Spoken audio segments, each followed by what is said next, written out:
Hello, beautiful people, and welcome to another edition of the Muneeb Control on a beautiful Monday, October 6th evening here in Northern Alberta in the heart of oil country. Now, we just came off of a glorious weekend of sports. We started off Saturday in college football, UFC, and then Sunday morning, all day Sunday football.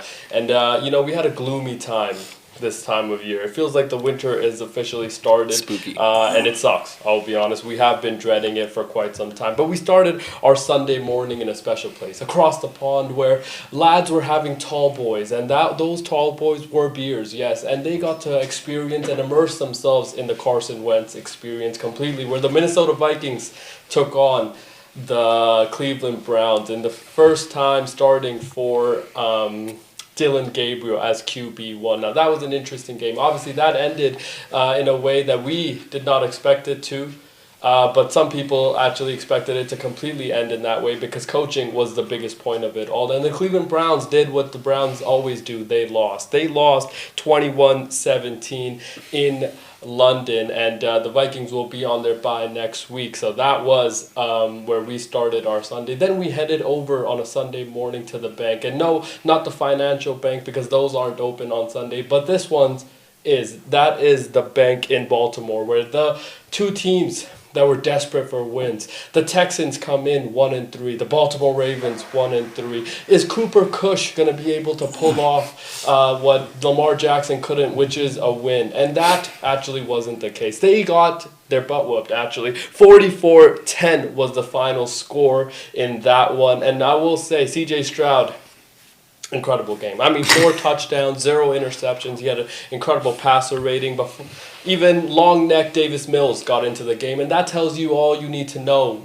about the Baltimore Ravens and where they are right now. But, we will obviously talk a little bit more about what that looks like going forward. And then from the bank in Baltimore, we went over to the Bayou. And the Bayou is great this time of year. It's a little bit cooler now. It's not as hot as it once was. And that stunk for Jackson Dart, who is QB1, of course, in New York. And they got off to a hot start. Obviously, they took a 14-0 lead. Jackson Dart, darting everywhere. Cam Scatterboo still gigantic melon running all over the place. They took a 14-0 lead to start that game. But guess what? Spencer Rattler is still around. And Spencer Rattler and Raheed Shaheed are doing things that they haven't done in the Bayou since 2018. And that is A, get a win, but B, throw for a 80-plus yard touchdown. And that is exactly what took place in the Bayou. And it was a game where, the defense loomed loud, and obviously everything that took place for Jackson Dart and Brian Daboll. We will see and talk all about what that looks like for the New York Football Giants. And, of course, from the Bayou, we take our talent and go over to the Lincoln Financial Field where the Eagles, the defending champions, they were hosting the Sweethearts coming in to this season. Everybody's kind of dark horse pick for the Super Bowl, which was the Denver Broncos. And the undefeated Eagles, obviously, coming in on a 10-game win streak going back to last year. They host the Denver Broncos coming in a bit of a limp mode, but still very, very competitive. And they get... Well, it was an interesting time because they obviously go down 17-3 at one point and end up winning the game 21-17. Jalen Hurts and the Philadelphia Eagles offense in the fourth quarter combined for 42 yards. And that is all you need to know where the Philadelphia Eagles are at this point in time. And this is, again, fast-moving Week 5 already in the NFL. And this entire time we will be talking about, is A.J. Brown ever going to get involved in the Philadelphia Eagles offense? We'll obviously wait and see. And before we go any further north, we have to stop over in MetLife Stadium where the New York Jets, which will be the Jets, hosted the Dallas Cowboys. And Dak Prescott, where everybody on his team was hurt. He was missing all 4 of his linemen. Obviously, only one that was a returning lineman from last 2 games. And it was a team that has been decimated by injuries. And the line spread was only 1.5. And we came on here on Friday and said, what the hell is that? That seems like a gimme. And guess what? It was. Because we know what the Jets bring because they do not fly. What they do is they just struggle to swim. And that is exactly what they did. Aaron Glenn starts his career off as a coach 0-5, which is exactly what we actually expected them to do. And the Jets are so consistent because they never let us down. Dak Prescott continues his MVP-like run. 37 points. Obviously, he threw for 4 touchdowns. George Pickens has become his favorite target as well. And don't look now, but Javonte Williams has been a very, very key part of that team. What will the Jets do? Well, probably lose again. But fear not, because there's a team that has actually been much worse than the Jets. And that's where we go to next. Obviously, we work our way down a little bit south to Indiana, where the Colts hosted the Las Vegas Raiders. And the Raiders come into town on a time where, there have been a lot of questions around their quarterback position and offense as a whole, not having Brock Bowers and this and that. Let's not make any excuses about that, because they laid an egg, and they laid an egg in a fashion that actually isn't what you might be thinking, because that egg came in a fashion of Geno Picks throwing 2 picks. And that was another one of those things where the Raiders are still searching for consistency at their quarterback positions. But you know who's not, and that is the Indianapolis Colts. You can call him Danny Dimes, Indiana Jones, or Deputy Dimes, or Daniel Jones. What we'll call him is a gamer, because that is exactly who he has proven to be. They beat the Raiders 40-6, and that was the score going into the fourth quarter. Again, tells you all you need to know about the Raiders this year. Now, from there, we move a little bit more north, a little bit more south and north. We go to Carolina, where the Panthers hosted the Miami Dolphins, coming off of a big win against the New York Jets. And we said on Friday that was potentially the best we will ever see the Dolphins. And I think coming off of the games that they had yesterday, we were right, because the Dolphins were up 17-0, 17-3, and they lost that game 27-24 to our Carolina Panthers team, who 2 straight turnovers. Actually, they had nothing going, but they got dowdled all over their face. And that was very, very tough, because no Chuba Hubbard, hometown kid, felt bad for him. But Rico Dowdle, 200 yards. 200 yards is a lot of yards to give up. Is Tua Tagovailoa ever going to be good? Is Darren Waller ever going to get a pass in the second half after he just caught 5 for 78 and it felt like he was open on every single time you drop back and pass? We don't know. Jalen Waddle did run wild, but can you consistently get him the ball? We don't know. Is that defense ever going to be good? And then is Mike McDaniels going to have a job in the next 2 weeks? We don't know that either, because there are a lot of questions around the Miami Dolphins. And guess what? None of those questions will be answered by us, but we will answer one.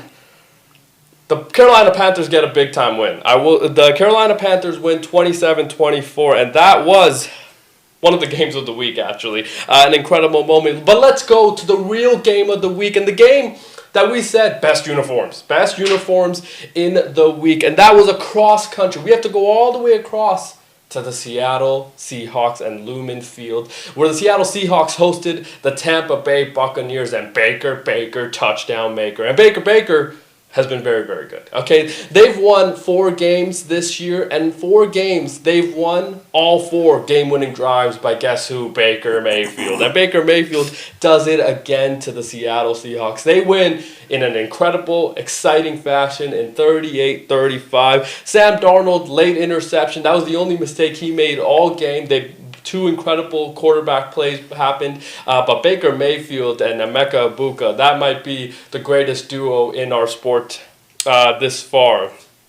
From the Seattle Seahawks, we'll stay in the NFC West, and we'll just go a little bit this way into the desert, where the Arizona Cardinals hosted the winless Tennessee Titans. And the Tennessee Titans are coming off of a week where the quarterback said, "Hey, we're ass. Let's not make a big deal about it." Well, the coach did make a big deal about it, because it's his job on the line, and his job is not secured. And his job might be secured just a little more week, though, because they get a big-time win after some weird situations happened throughout that game. I mean, there was one where it just looked like there was some circus music playing on that one play that ends up being a touchdown. And then, obviously, some of the situations that happened late. But Cam Ward, had some incredible plays in that game. Kyler Murray, he's still trying to figure it out. Is the Arizona Cardinals dead? We think so, because that was not a great performance. And is DeMarcado ever going to be in the good graces of Jonathan Gannon? Because from what we saw last night, Jonathan Gannon actually might have slapped the guy in the face. So that was an incredible situation for them to happen. Just 1 week removed from Adonai Mitchell doing the exact same thing, which is incredible, obviously, to see all its own that this is still happening in the National Football League. But let's not dwell too much longer on that, because Madison Beer and Justin Herbert hard launched, actually, last night or yesterday in California, where the Chargers hosted the Commies. And no, the Los Angeles fans still don't like the Commies because they are Democratic. But we love the Commies. And the Commies came in, and the Commies did what the Commies do. They beat the democracy out of LA. And the way they did it is that they held Justin Herbert in check. 5 sacks on Herbie.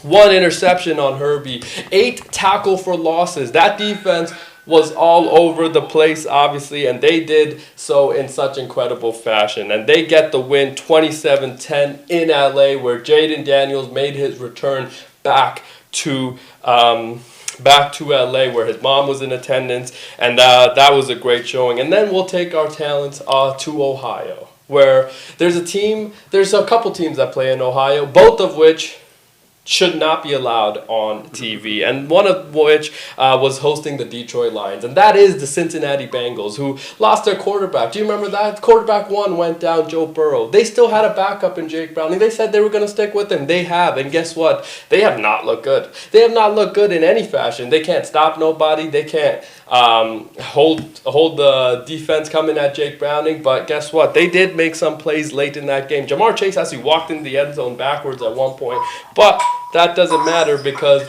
the Detroit Lions end up with a gigantic win in Cincinnati. And then we ended Sunday night in glorious Orchard Park, where the Buffalo Bills in their sweet white uniforms and the Bills Mafia in their all whites in a whiteout crowd hosted the New England Patriots coming to town. And the New England Patriots looked like they were going to win that game right when they came out that tunnel, because Stephon Diggs made his return and he made it personal from the very first snap. Now, I will say for that first half, maybe half and a half, that was a dud of a game. That was a tough game to watch. A lot of turnovers early. Is Ramondre Stevenson ever going to stop fumbling the ball? Well, he will, because he'll actually score 2 touchdowns in that game. And that was maybe because of Gibson actually tore his ACL as well. We pray prayers and thoughts for him as well. But the Pats hosted the Bills, and Drake May comes up with a big win against the team that hadn't lost a game in the Buffalo Bills. That was our Sunday slate. Congratulations to all the winners on Sunday.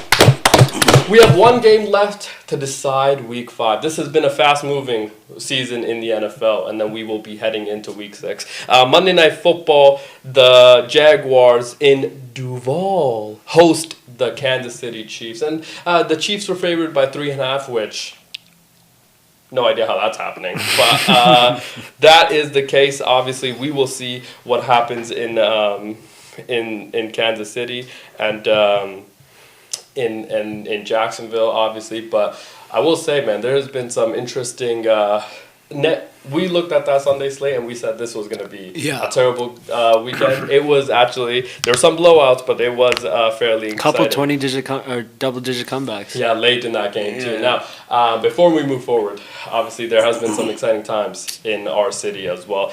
We live in a city called Edmonton, and Edmonton's way up there. It's way north. Okay, we are a big city now, I will say. A lot of people around here. We have some, we have the Edmonton Oilers. Okay, and Edmonton Oilers have been in the news, obviously. Congratulations to the Edmonton Oilers. Let's go, baby. Let's go, Connor. Connor McDavid has officially signed with the Edmonton Oilers 1 day before the NHL season, which... insane. Absurd. 2-year deal he will sign to get $12.5 million, okay? Per year. Yep. That's really good. Shout out to him. Steal. Shout out to him. Let's go, Connor. That's a great time for Connor. And obviously we're super happy. That's not the only team that we have, right? We have another team. There's actually basketball that gets played in Edmonton. The CEBL, obviously the Canadian Basketball League, has a great team in Edmonton. We are huge fans of this team. The Edmonton Stingers have been just a great joy to watch over the last few years, and a lot of that has to do with this man. This man has come to our city, embraced us with his presence. Absolutely jacked, by the way. Okay, arms, size of coach, actually. Okay, absolutely jacked. He's been defensive stalwart. Okay, explosive on offense. He's been able to dunk all over a lot of these other Canadian teams, who, by the way, are not that good. Okay, Edmonton Stingers, very good. Okay, very good. Ladies and gentlemen, please welcome Mike Nugo. Let's go. What's up, dude? How's it going? Thank you for joining us. Okay. Hold up. Okay. Yeah, we're good. Perfect. So, how's it going? How's life? Obviously, you're in Toronto now. Obviously, come back from Mexico. How did that go? How's the trip been? How's life treating you right now? It was good. I had a really good season. I played well, so I'm thankful for that for sure. No injury, so I'm definitely very thankful for that. But yeah, I'm home for a little bit. Got a little bit of time off, so I'm just gonna enjoy being with the family and just chilling right now. Okay, it's great to hear. Health, very important. We follow a lot of sports. Does it feel like we need to do better in the health department? I saw a report today that Adam Silver said we'll be using AI to determine the next level of injuries and why they increase. Do you think that this is going to creep into all the leagues that you play in as well? And how do we kind of escape? Or have you seen a lot of these injuries starting to happen all over the world? I do think that like a lot of people have been getting injured lately, but I think I don't know. That's a really good question. Like AI is so advanced right now that I mean I use ChatGPT and ask about everything. So I think like it will be a big help, especially with the technology and stuff now. But I've seen a lot of stuff with technology, especially with the stuff that they have now. Because even me being someone who tore my ACL, like seeing it before and the stuff they have now, it's even gone a long way already. So I think it's just gonna get better. Like recovery times have been faster and stuff like that. So I think it's headed in a good direction for sure, health wise, like everywhere. Okay. Yeah, we hope it gets better. You're so now. What league is this that you are just finishing? I was just in the LMBP in Mexico. Yeah, we know what that is. We follow them actually. They're very good, right? They're very good. What'd you say? Are they very? They're very good. They're good players out there. Oh yeah. So a lot of good players out there. Players with NBA experience, players with high level Europe experience. It's like it's all over. It's all over. So yeah, the competition's good. It's good out there. Okay, that's good to hear. And you so you've been in Edmonton for the season that just finished, right? You were in Edmonton for that time. Obviously, we saw your stats and stuff. You Never were seen you before. incredible at what you did. You're still with Edmonton. Why are there reports that you actually signed with Vancouver? Are you leaving us? No. I'm with Edmonton. I signed my player option in Edmonton. Okay. You don't want to be in Vancouver. That sounds. I'm sure. I think they announced it maybe not too long ago. Like the list of the players that signed it. Yeah, I was on there. Okay. And this is the question. I mean, in regards to the Edmonton Stingers, your coach. We're big fans of Jordan Baker. Okay, Coach Jordan Baker's been, he's been in our obviously algorithm and everything for a long time. We actually followed his entire career. We're alums of U Alberta as well, so his name. He has a wall of fame, it feels like. Okay, for everything that he's accomplished for our city, and he's like a hero in Edmonton. Is there a job title this guy doesn't fucking have? Like. He is the coach, GM, president. Does he get onto the court and strap you guys up as well?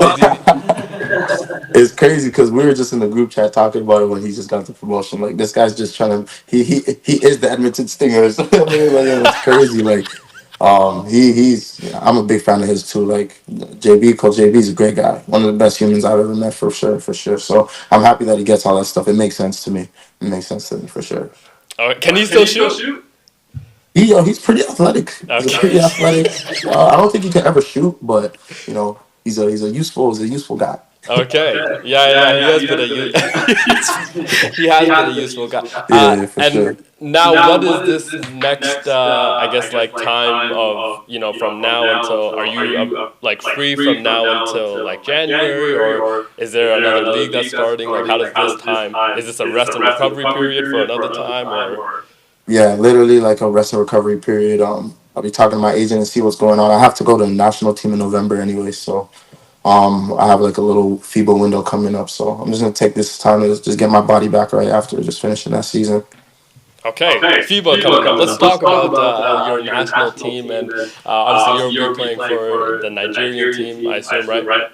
Yep, yep. Okay, so how's that time been for you, experiencing the FIBA level? Obviously, there's a lot of conversation around FIBA and other leagues, some of the FIBA rules, and should we be instituting them? Should we bring the FIBA game maybe to North America and things like that? Like, how's your experience been like bouncing around from national team to other leagues? Honestly, it's been pretty similar. Like everyone is using the FIBA rules. You see NBA is trying to get into Europe now too. But Yeah. I enjoy it. National team is like one of the biggest honors I've had playing basketball for sure. So I'm always there to represent if they need me. So it's crazy. It's a crazy experience for sure. Okay, I like that. And last one for me before the boys have some question for you. And do any of these leagues offer any like tree planting organizations on the side for you when you sign with them, or is this just strictly, just like right? Because Edmonton, I heard we might be adding some tree planting organizations. I can get you in connect if you need. But do any of these leagues outside of North America offer this? Nah, I haven't seen. They offer many things. There's many benefits with these leagues, and they do a lot of community work and stuff like that. But Edmonton got it with the trees. I never planted a tree before, so I don't want to do Okay. that. I feel like I want to do that. Well, Kawhi's innocent, man. He said he welcomes all the investigations. We don't know. We don't know yet all the information around. Are you an NBA fan? Big time. Yes. Okay. So like, are you following? Is there a team you follow or players you follow? Okay. Or? In reality, my heart always wants the Raptors to do good. Oh, you see this? Let's go. I know you see In this. reality, yeah, my heart always like when they win, I'm happy.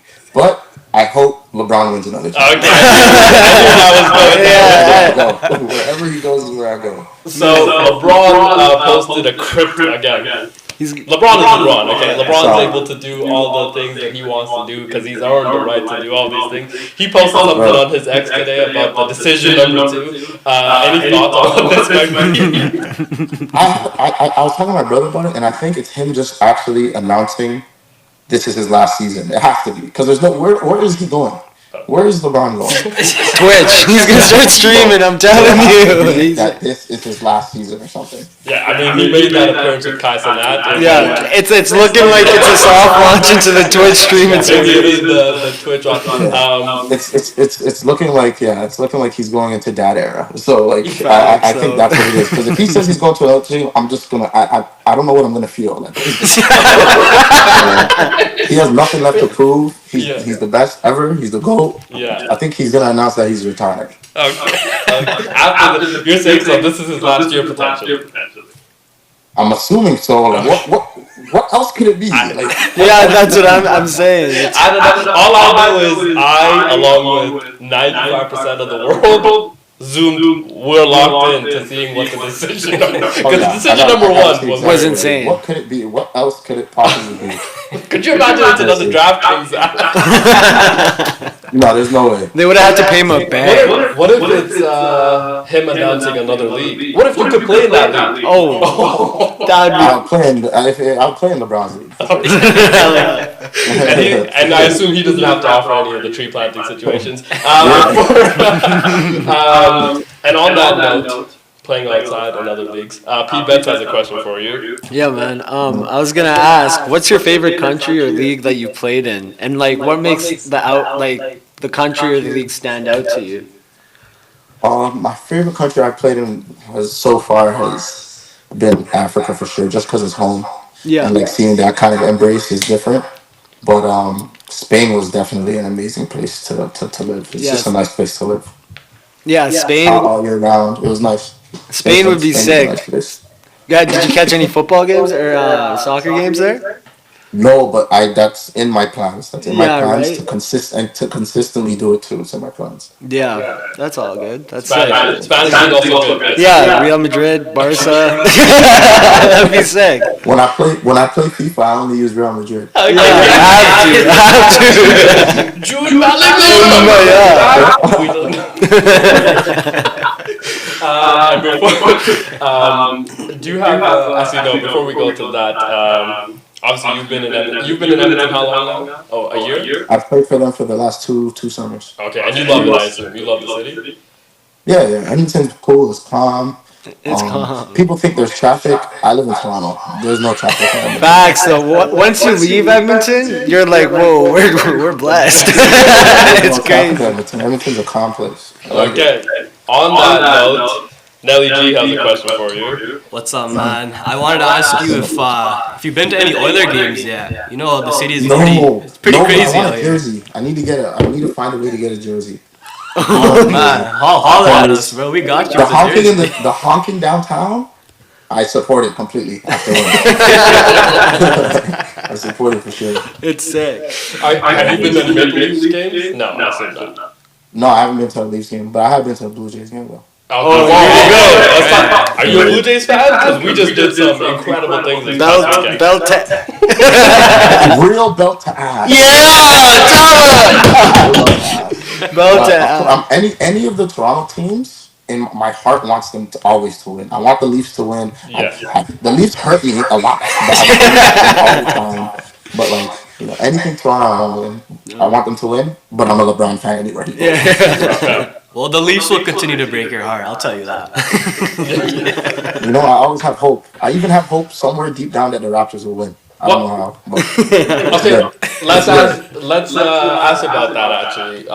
Sticking with the Raptors, right? Where obviously we have no Masai, and I know Masai is very near and near to every Canadian, I think, because of his impact. And then I think also just as obviously everything he did it for Basketball Without Borders, Africa team, and things like NBA that. Africa, all that, yeah. Right, he's meant a great deal to basketball as a whole, but Canada, I mean, he is our adopted child in a way, and I thought when we let him go, that ushered in kind of a different time, a different era for Toronto basketball as a whole, and maybe potentially basketball without borders as well. How did you see that, and where do you see, I guess, the Raptors this kind of season going? I think Masai's a legend. I mean, in Africa, everyone respects him for sure. Especially I go there, so there's a lot of respect for him there. But regardless, we got the chip. So it doesn't matter. He's good at my books, but I think it'll be fine. I have faith in the Raptors. Somehow. Maybe because I'm here. I grew up in Scarborough, so I have faith in them. Yeah, I mean, we have fans. We have fans. They're gonna win 50 games. They're gonna win 50 games. We should make the play-in. They will. Well, in the Eastern Conference. Well, we'll talk about that a little bit later. That was completely on us. But it is what it is. Are you also? You're not a football guy. American football. I like football. I watch football. I'm a Baltimore Ravens fan. Wherever Lamar Jackson goes, I'm gonna be there, and I hope he stays there forever. We should have 2 Super Bowls, but it's okay. Yeah. Baltimore Ravens been in a bit of a schneid as of right now. They have allowed over 35 points in every game they played, which is, a historic. But that just means that they can only go up from here. It's been really bad. Yeah, they can only go up from here. Historic number of injuries. Yeah, but Cooper Kupp. Lamar's hurt. Give me some time. Yeah, it's tough. Tough year. Yeah, it has Yeah, it been a has been tough year. a We tough have year. We have a a question from question somebody from that somebody actually that actually wasn't wasn't available to available be in to be studio. in studio. Also, along Also, with along you, with you, very big very Lamar big Jackson, Lamar Baltimore Jackson, Ravens Baltimore fan. Ravens Just want fan. to put Just that want to out put that there out there before before he asks his question. For And he sure. coaches is basketball. Okay, basketball. so Okay, his so his question's a lot question is a more lot about more about the nuances of the the game, nuances locker room, of and the things game, like that. locker Wanted room, to get your things like that. perspective. Wanted to get your Harsha, perspective. do you have that Harsha, ready? do you have that Okay. ready? Yeah. Here is Okay. coach Here asking you is that coach question. asking you that question. Oh, maybe not. Oh, Sorry, maybe we're having not. some Sorry, we're technical having some difficulties. technical difficulties. Okay. Okay. This is a tough time. This This is is a a tough tough time. time This of is a being tough doing time a of live being show. doing a live show. Okay. Yeah. Never know. Never, we never never know know. We never know we what the never flow know is what going the to be. flow. Are you? So you're Are going to you? be So back you're in gonna be Edmonton? back in Like, Edmonton? are we Like, going to have are you we in gonna have studio you one in of these studio days, one of man, these or days, what? man, or what? Yeah, I would come to the studio. I would Okay. come to the studio. Okay. Definitely too. I saw a picture of you. Hello? Is this playing right now? Okay. I saw a picture. Sorry, I saw a picture of you with the Nigerian team. With I the think Nigerian posted team, I think shirt posted off. shirt Okay. off. This guy. This guy. I was like, this I guy was is like, so this jacked. so This jacked. guy is so. I went to watch him with the I Edmonton watched him with Stingers. the I was Edmonton like, Stingers. I was this like, guy is. this guy is. This guy's This jacked. guy's jacked. Oh, Oh, one-handed. Okay, one-handed. in the cookie In the jar. cookie Like jar. I'm like, dude, Like, you I'm have like, dude, you have incredible hops. Are you incredible hops. jumping Are out of you the gym jumping in out of your the gym in practices your as well with the practices as well Stingers? with the Stingers? Uh, sometimes Is you this? gotta save your We're dunks. still good. You gotta save your dunks. You know, you gotta make sure you always have it, but when it's game time, you gotta save your dunks for the games. Yeah. That's Yeah, fair. that's That's fair. fair. Sorry. This Sorry, is. We're ready to go with the we're ready to go question with the from question Coach. from Again, we Coach. can't thank you enough Again, for we can't being thank here. you We enough really for do being here. We appreciate your really do time. Obviously, we appreciate your understand time. you're Obviously, we busy. understand you're busy. For We'll sure. play this for you right This away for here. you right away here. Hey, what's going on, Mike? Great to have you on the show. Thanks for coming and visiting. Sorry I couldn't be there, but I do have a couple of questions for you. So first, I do know that the CBL has a shorter season. I was kind of just wondering like how that affects game-to-game tactical adjustments and scouting preparation, and that how that affects your guys' practices. Do you guys have long breaks in between your games? Do you guys get to prepare? Do the coaches prepare scouting reports like in depth without giving too much away, of course? And then second question I have for you is what kind of locker room culture do you guys emphasize? Do you guys have a competitive one, family style, or is it more player-led leadership? Hope you're having a good time on the show, man. Thanks for coming on. I don't know if you caught I don't all know of if you that, but caught all I of just that, want to but say I just before want you to say answer, before you the Yeah, answer. hat, caught all of that. Yeah, caught all of that. Caught all the of that. hat is killing me. Killing me. Sorry. Yeah, if Sorry, you caught all yeah, of if you that, caught please all of that, answer please and take answer and whichever take direction you whichever want to go direction with you want to that. go with that. Yeah, so I'll answer the his first question, being how does the it being a short season, how does it affect the game to game scout? I mean, our staff does a great job making sure that we're prepared and we know what we need to know about players. Um, it's funny because it's like they kind of already know. Like a lot of rosters somehow stay similar, guys resign, so that kind of helps. Start having seeing similar faces. So we kind of already know a gauge on their kind of game. But our coaches do a great job of making sure that we're prepared, giving us good scouting reports that are in depth, and they always let us know that we know it's a short time and it's a lot of information, but it's professional basketball at the end of the day, so we got to do what we got to do. But it's for me, I don't have any problems with it, and my teammates seem to gel well with how our coaches present our information to us, so it's okay. Um, and then for the second question, being so what was the second question again? Locker room, Locker room. locker Locker room room, yeah, locker room environment. presence. It's for I can speak for Edmonton because I'm in there. It's more family, and then Jordan's the leader, and and we all want to make sure that we're following his steps because he played, so he literally knows, and he won, so he literally has been where we're all trying to go as a goal, right? So. It's very family oriented in Edmonton. Like it's love over there, competitive for sure because we want to win, and they have a winning culture. And then we let Jordan be a leader, and he does a good job of it for sure. Okay. You know, there's been a lot of conversations around the sports world. Again, that was an incredible answer, right? I think we learned a lot about basketball right there. There's been a lot of conversations around, coaches. Do they need to have played? Is there a different level that comes with having played the game and then coaching it and things like that? It seems like all these other sports have started to lead a little bit more to ex players. Because you remember in the past, that when we were growing up, that wasn't the case. It was some random X's and O's dude or some brainiac coming in coaching professional athletes, and it was like, this isn't right now. You saw JJ Redick obviously get the extension as well. You as a player, do you prefer that, or it doesn't matter to you? You think if a coach is able to coach and be able to lead, it is what it is? I think it's a big advantage because you've literally been in your player's shoes before. You felt long practices. You felt when your body aches and stuff like that. So you relate a lot more to the players. So I feel like it's easier when the coach has played basketball before because you can talk on a different level because you've actually been in my shoes. So I think it helps us a lot. But then there's also really good coaches who do study the game. But to relate to the players, it's definitely easier when the coaches played before because you can really be like, exactly how we're feeling right. Need a cold top. Usually, this is the time. I need the cold top. That's potentially something that we require. Thank you for all of that. Last question before we let you go. And again, we can't thank you enough for your time. The best player you've played with and against at your time at college, obviously against Kent State, right, and UNLV, and throughout the pros and overseas and things like that. Best player you've played against and with. Played with so many good players. It's crazy. It's crazy. Yeah. I've been lucky still. I played with so many good players. I'm still playing right now. But best player I played against, okay, I think that one's more easier. Best player I played against probably was Peyton Pritchard. He was cold at Oregon. Okay. Pritchard. Six-man of the He year, was Peyton really good. Pritchard. He was really good. He was really good. Yeah, he was really good.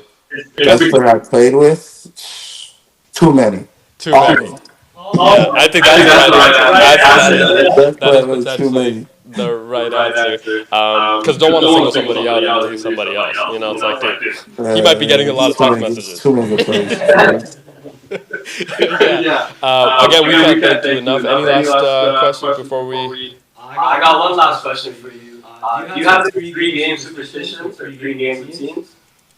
I mean, yeah, I have pregame routines with like just people that I talk to or like music that I'm listening to. But other than that, I'm always just ready to play for real. What are you listening to right now? Meg Thee Stallion because of Clay Thompson, you think? Or? Never. Yeah. All I listen to is Afro beats. Okay. Coach and Mike over here. Maybe. That's all I listen to. Again, we can't thank you enough for being here. Yes. Ladies and gentlemen, from your Edmonton Stingers. Incredible player for us, Mike Nuga. Thank you again. Appreciate you guys. Thank you. Yeah. Cool. So we're going to go. We learned a lot of basketball right there. A lot of overseas stuff. Could you imagine playing in a place that, like, you know nothing about, don't know the language, okay? Don't know the language. Way of life. So, like, how am I... drawn somewhere, basically. Yeah, so in that moment, ball is life, right? You are experiencing ball is life. There's nothing else that matters, okay? There's no, like... Yeah, because could you imagine being dropped in Lithuania, for example? Like, what am I supposed to? Yeah, like Latvia. Like, what are they eating? We don't know. Right? I don't know the language. How am I supposed to communicate? What I do know is I can get buckets on the court, and that's potentially what Mike's doing. So it's like, dude, I don't need anything else. Yeah, I don't need to do anything else. I wonder if he knows. If he's picked up some of these other languages. He probably knows a little Spanish. Yeah. Has to, right? Spanish would make a little bit of sense. Yeah. Spanish also probably a good language to just have in your backpack. Yeah. If you're going to play in Mexico. Spain.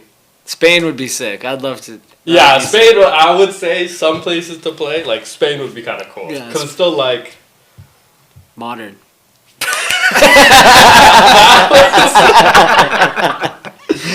that was the crazy one to say, but you did say it anyways. Yeah. How are we feeling about what we? So sorry, let's move past some of the basketball talk because we had a great weekend of sports. Huge. Okay. First, let's dive into last night's game. Okay, Sunday Night Football I thought was incredible because it started off as such a dud. That's why, and like it really tested your patience as I think a fan because it's like, am I gonna sit through this? Am I going to be able to actually pay attention and sit through this game knowing how terribly it's gone for the entire half was just field goals. And it was bad football play all over the field. It didn't feel like a week 5 game. It felt like a week 18 game where both quarterbacks are not the starting and you're up at 7. Yeah, right. It's just all bad. It's all bad. You're All like, I woke up for this. Yeah. And it's like a divisional game. It's like, dude, I thought like it's not cold in Buffalo yet. It's not like a December Buffalo game where it's snowing outside and there's it didn't feel like a Bill Belichick game. It felt like a Bill Belichick coach game. Bill Belichick, Mac Jones game is what it felt like actually, and it was kind of like tough. I'm like, dude, what? Because Josh wasn't playing well. Josh was playing well. I felt like that offense had zero rhythm. Cook only had 50 yards. Why'd they stop handing him the ball? It seemed like he didn't have that burst. Why did they stop giving him the ball? Because it felt like in the first half, every time they gave him the ball, 4 yards. At least, still, yeah. It was still happening. And then like they wanted to throw it. They wanted to throw it because it felt like they were trying to force rhythm on the offense and Josh. Didn't it feel like that? It was like the turnovers happened kind of like right away, okay, and it was like they were trying to force a bit of rhythm to happen like a in jump the start. offense. Yeah, like a shock. Yeah. Right? But like I felt like they got away from the run game and just never got back to it. No. And that didn't end well.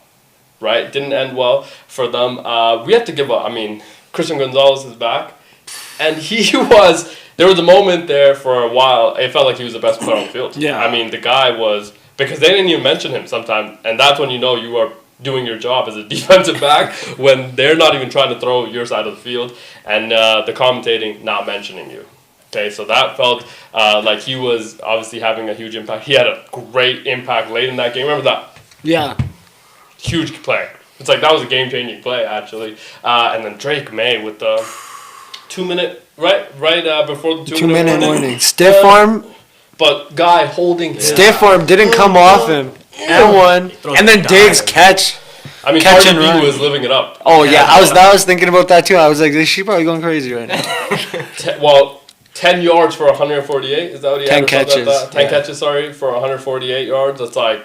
And when they did that interview, I don't know if you guys saw that, did the interview before the game, it's like, this guy, it's going to be a good game. Yeah. You could just kind of tell, it's like, this guy's making it so personal. close to scoring, too. Yeah, he made it personal very See the early. routes that he was running in that second half? Yeah, crazy. It was crazy. He Backyard, was helping out. backyard routes. It was backyard. But doesn't it feel like that was pre-ACL tear, pre-Houston Texans? It looked like... It's because I feel like CJ doesn't really get out of the pocket and like create, It's like dude, that's when Steph Diggs has been very good as well. Remember with Josh Allen as well when Josh is and then he moves around, right? Whereas CJ's like, yo, get to your spot and I'm gonna get you there. He probably doesn't like playing like that. But remember, they were right about on the cusp of kind of having great connection, and then he tore his ACL, so we never really truly got to see like. I like his new celebration too. Yeah, that was the Cam Ward, right? At Miami. That's so good. It's so good because you can't do this no more. Yeah, which is or this one. Can't do this. Yeah, like what? Can't do that. Obviously, can't do this. Okay. Can't do that. You can't do that? You can't the NBA is allowing that. Somebody did get fined for doing that this past weekend. Oh my I can't remember what game, but somebody... It's actually if the NBA is allowing it, you got... Well, the NBA is not allowing it. Yeah, they're fine. Yeah, but because it was like, he did it, So it's like, this isn't going to catch on. And then it caught on to a different sport, and they're like, no, we can't. We can't. Again, the NFL is no fun league. Yeah, for real. So it's like... Embodiment. Yeah. It's the embodiment. You can't be taunting. Yeah. You saw, so after the week, it's like on a Wednesday of the week, the fines will come out. It's like this player got fined, X player got fined, right? I saw the Christian McCaffrey one against the Jags. It's like, dude, that $23,000 still. What do you do? Yeah, I know, it was like a taunting call. I'm like, this is not. You know what I mean? It's Christian's like not taunting anyone. Yeah. Like, come on. Yeah, but even if it's like $23,000, still $23,000. I don't care if you're making a lot of money. It's like, dude, that's still money I could have had. Yeah. Now I'm paying this as a fine because you didn't like the way I stood over a guy. Like, you know what I mean? It's like, And he well, just tried to take my head off? Like, that's the other thing too with football. It's like, dude, we play a super contact bro, if sport. I truck someone and they drop, I'm looking down on them. Like, bro, you're not. That's just emotion. Yeah, that's emotion in the moment. I'm him. Oh, one of these on him. Right now, you're not him. Yeah, Sorry. you're on your ass, boy. I'll help pick you up and I'll walk away. You know what I mean? I'll do things Or I'll like do what that. Alex Pereira did on Saturday. Oh, And then while the guy's trying to get away, so tough. Yeah, but you can't do that in the NFL. It's like, dude, these fines are getting. The only valid one was that Monsley and Brown one. You can't be saying that when you know you're mic'd up. He wasn't. No, he wasn't. What did he say? Oh yeah, what did he say? But that one, it was like the camera was right. Yeah, he looked right at the guy. Yeah, he knew what yeah. he was doing. Did he get fined for that? Yeah, He got fined for that. Okay, fair. Like have to. You got to keep it fair. Have to. I think he should have got fined for some of the celebrations as well. 'Cause some of them, it's a little zesty, I would say. You see, Jay- we know the one I'm talking about. I think I know what you're talking I about. don't Yeah, think that I one was. I didn't think it's. Can't do that. Can't be doing that. What did okay? you do? the Was one it when as he got the bad first as? down? That one? What? When he got the first I down? think it was the first down one. Yeah, I can't be doing What did he that. do? Okay. No, do you want to demonstrate what he was doing? I'd rather not. It's that I'd bad. rather not. Again, I just think that needs to be a finable offense. Is it as bad as J-Mo's last year? Okay, When he that's humped the ground.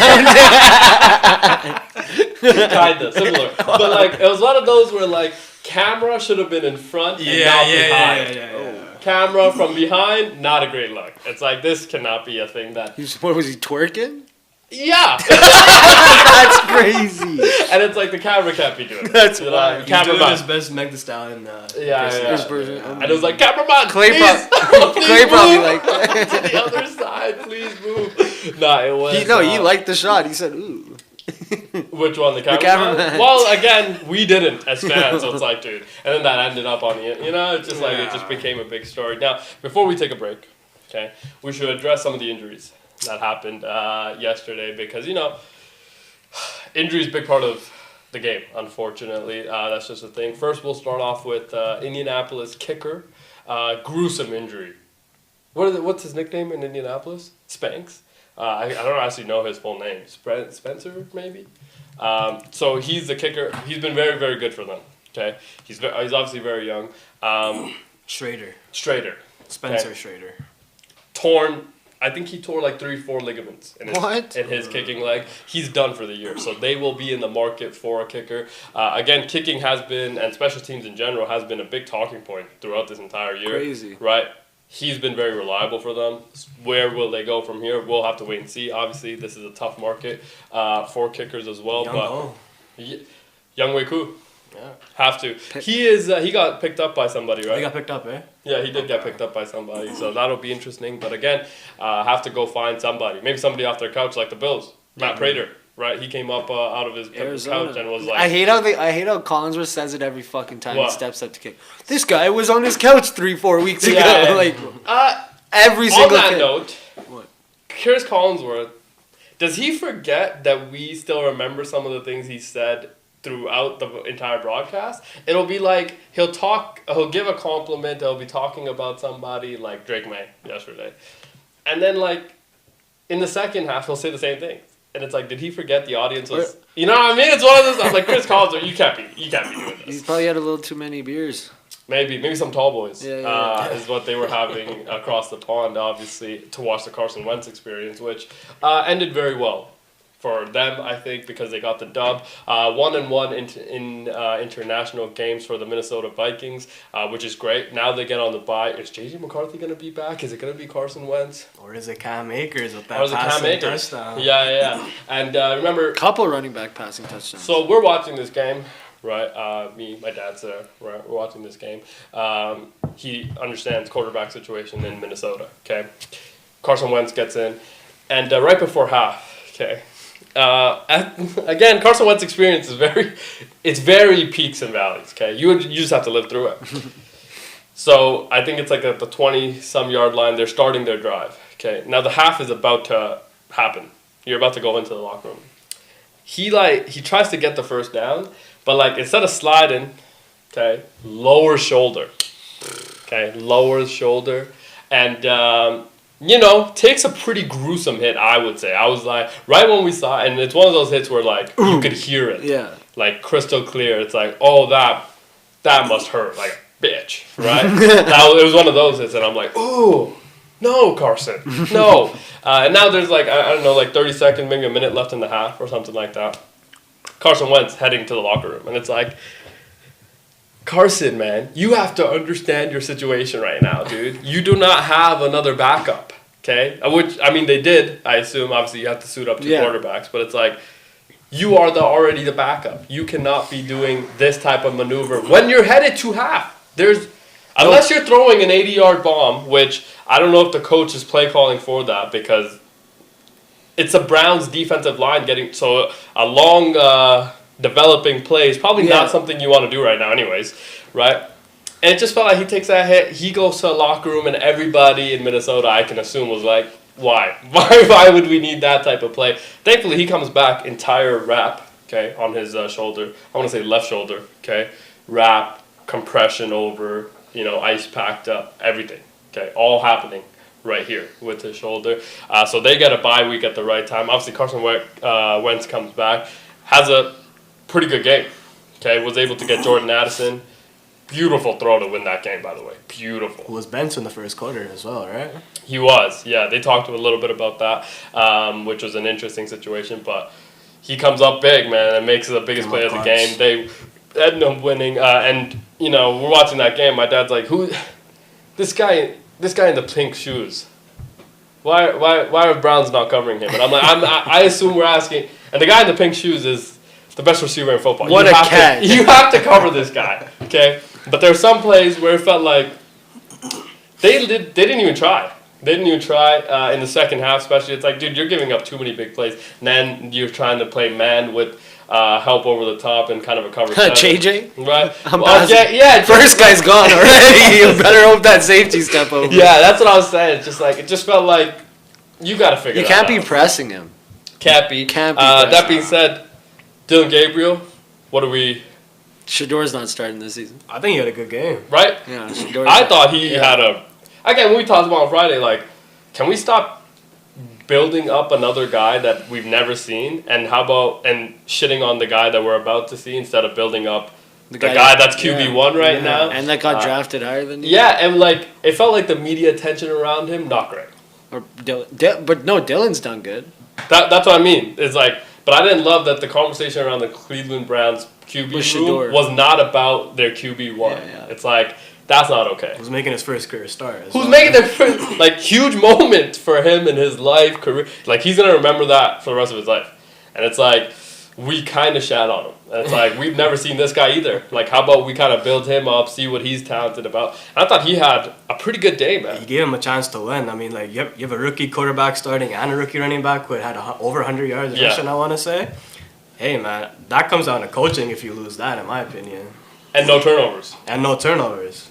So it's against B-Flow's defense, who everybody keeps telling us, gives you so many different looks, pressures, and things like that. He's so creative with all of that. And as a rookie to go in there and have the type of game you had, I thought showed a lot of good character out of this kid. And he played well, man. He played good enough to get him a win. Yes, he did. Like, come on. He played well enough to give them the win. Coaching, unfortunately, did not help him. And it's like one of those things like this is sucks the Browns. It just sucks.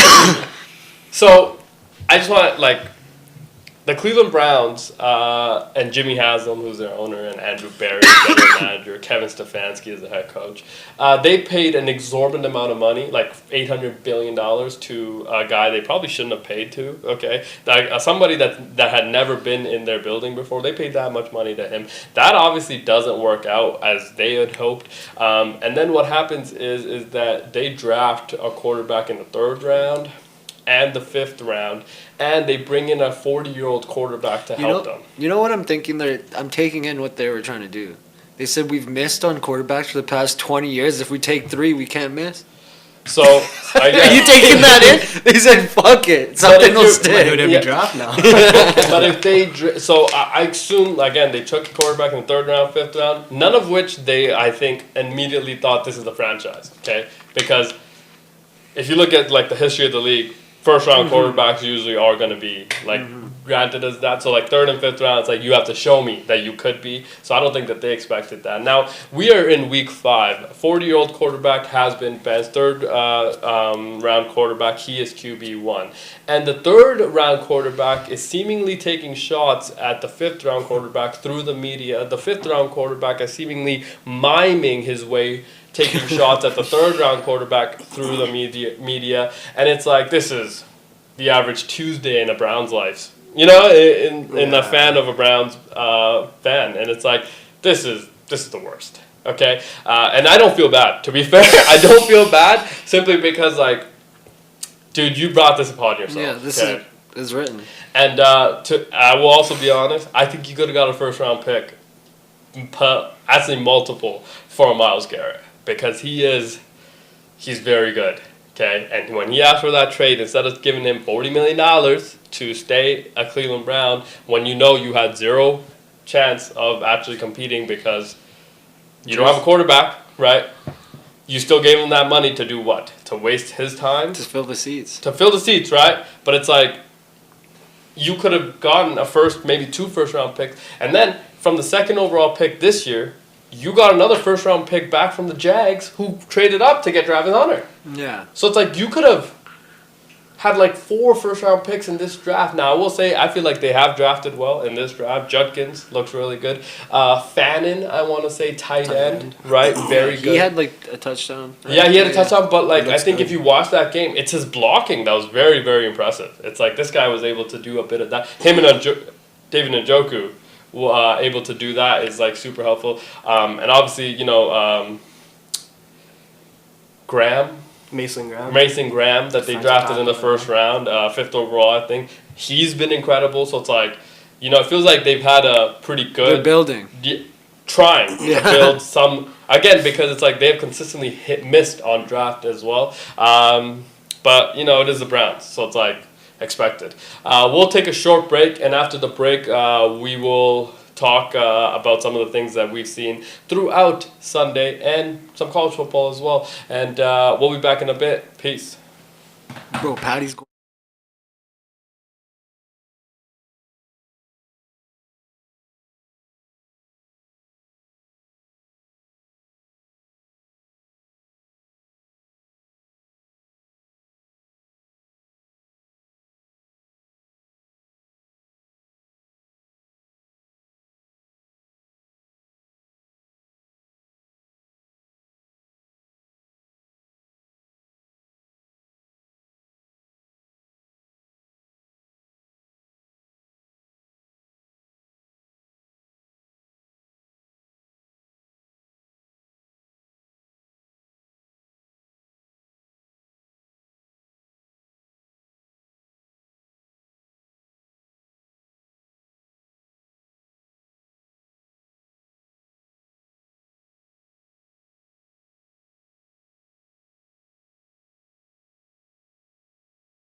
welcome back to the second hour of our show. We had an incredible first hour. Mike Nuga of the Edmonton Stingers joined us in the first hour for an incredible conversation. We found out that not only is he obviously an incredible basketball player, but an incredible basketball mind. I felt like he gave us a lot of insight to playing as a professional around the world and things like that. Now, one of the things that we obviously didn't get to cover in the first hour, the Toronto Blue Jays are fine. Yeah. Belt to fucking ass. The Toronto Blue Jays, playing a best-of-5 series against the New York Yankees. And the Yankees got yanked, is what happened, by none other than our hero, Canadian hero, Vladimir Guerrero Jr. It's like it was meant to happen. You know, it was so sweet. It was like it was meant to. It was giving me Jose Bautista. Jose Bats, right? Joey Bats kind of vibe. But the little... Boom, watch it. And then watch it, and then the... Yeah. And then gritty in. Yeah. That was just so sweet. Obviously, we win big. Game 1, we won big as well. And then game 2, 13-7, I think was the final score. But we were up 12-0 at a point as well. So shout out to the Blue Jays. Let's keep that going. I want to sweep this team. Okay, we just need one more win. Yeah. It's not a best of 7. Tomorrow. Okay, it's a best of 5. Let's just win this one in New York, break their hearts. And I will be honest, I was on every Yankees fan page. Oh my just God. Commenting, right? Just commenting things because I like to do that, right? And as a Raiders fan, right, for the last I would say 8-9 years, the way I always get, content with the football season is after every Chargers loss, I just go in the comment section and I'm like, the bolts down. Because the Chargers are exactly what we thought they were. But let's not talk about the Chargers yet. The Blue Jays are, again, playing such a good complementary kind of style of baseball, right? Like, we like to put the ball in play. Isn't that what we talked about before getting in? Is that Blue Jays like to put the ball in play. On the other side, Yankees, full power hitting. They want to hit homers, okay? They don't want to do much of anything else. That's why I said, I think the Red Sox probably a harder challenge, actually, for what we like to do versus what they like to do and things like that. And it just felt like no Bo Bichette in the lineup, obviously, for this entire series, okay? No Max Scherzer in our lineup. So there were some people that weren't happy with some of the things that the management decision. They're very happy right now, okay? Because it feels like... And this pitcher, Savage. Oh my God. Oh, Trey? He is a savage, actually. And give him the key to Toronto, man. he was, the Yankees fans were not aware of this guy. He made them very aware of who he 11 is. strikeouts. Sit your ass down and think about it. In Toronto, parents in the stands. You remember they got interviewed midway through the game as well. It was like everything was happening. Yeah, that was beautiful. Canadian moment. Yeah. All was happening in that time, and it was just like such a great feeling for us as Blue Jays fans to be like, yes, dude, we want to beat this team so bad, and can't wait to keep it going. Obviously, what did you see that you liked, and what can we kind of look forward to in Game 3? Well, Game 1, that was my first ever baseball, like watching a baseball game from the first inning all the way to the end. It's a playoff is different, right? I was shook at how elite this game actually is. It's crazy. Like in the every first hit, inning, crowd going wild. legit, like the first inning, Vladimir Guerrero Jr. double play. Yeah. That Oh my catchy God, hit, and he gets the Jesus, first, come here. And then right after, boom, home See run. ya. Like I'm like, And the way he oh my God. watched it too, he said, "Oh yeah." This guy is MVP. 415. And then with Game 2, it was smart to put Trey the youngin at home instead of playing him Game 3 in New York. Yeah. You never know with a young player. It might be too much for a young player I agree. to handle. So it's smart decision by playing him and then Shane Bieber tomorrow. Yeah. I love it. Cy Everything in Young Toronto winner. right now with the Blue Jays, It's going great. It's perfect. And It's if going they great. sweep them tomorrow, Tigers, Mariners, it's looking like it's going to be a 5-game series. That one's going to be an interesting one as well, obviously. They lost with Screwball on the mound last night. Yeah, which now sets up a very interesting time. Obviously, Julio Rodriguez had an incredibly clutch moment for that game to end in the fashion that it did. And remember, they had to change some of the things around. So the way the schedule worked out was kind of perfect for the city of Seattle because the Bucks-Seahawks game finished right before kickoff of Detroit and Seattle, so they were able to kind of work out the whole parking situation and traffic control, so that kind of worked out for them. But the Yankees are in a bit of trouble right now. But I will say, let's not it's go overboard with our stuff, because I do think the Yankees with their hitting power. Right, obviously Aaron Judge strikes out a few times. A lot of Yankees fans not happy. It's like, dude, that's gonna happen when you're Savage is on the mound. Okay, those things are gonna happen. But not being able to kind of ultimately put the ball in play in a lot of situations, that doesn't help their cause and things like that. But I'm just excited to see what Toronto can be, and it was kind of cool to experience playoffs in Toronto, especially in the baseball world, because I mean. What they say, like 50,000 people in attendance of that game, and it was like, I love October baseball because you really do live and die by every pitch. Yeah, it's like every pitch. You're on that little, pins and needles, just like as a supporter. When I'm watching these other games, I'm like, dude, I don't care. You know what I mean? And that one's a little bit more different type of enjoyment. Obviously, watching the Dodgers and Phillies and the way Shohei Ohtani was able to kind of come back and have a really good second half of that game.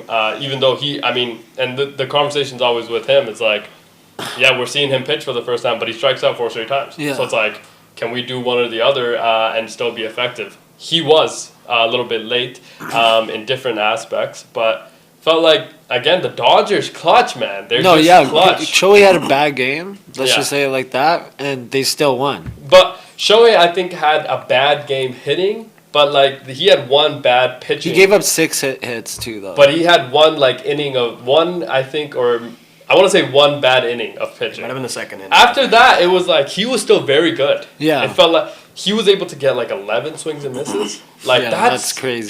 really good, right? After that inning, he locked in. He locked in and like be able to throw the type of stuff he was throwing. Like I was like, dude, this guy's very good. So that was really cool to see. But I thought a lot of Yankees fans not happy with the decision of lineup and who they had in the game, because there was a lot of lefties, they said, and things like that, and that didn't help their cause. Now, I don't know anything about that. All I know is that we're going to win the World Series. Yeah. You see what Big Papi said? Yeah.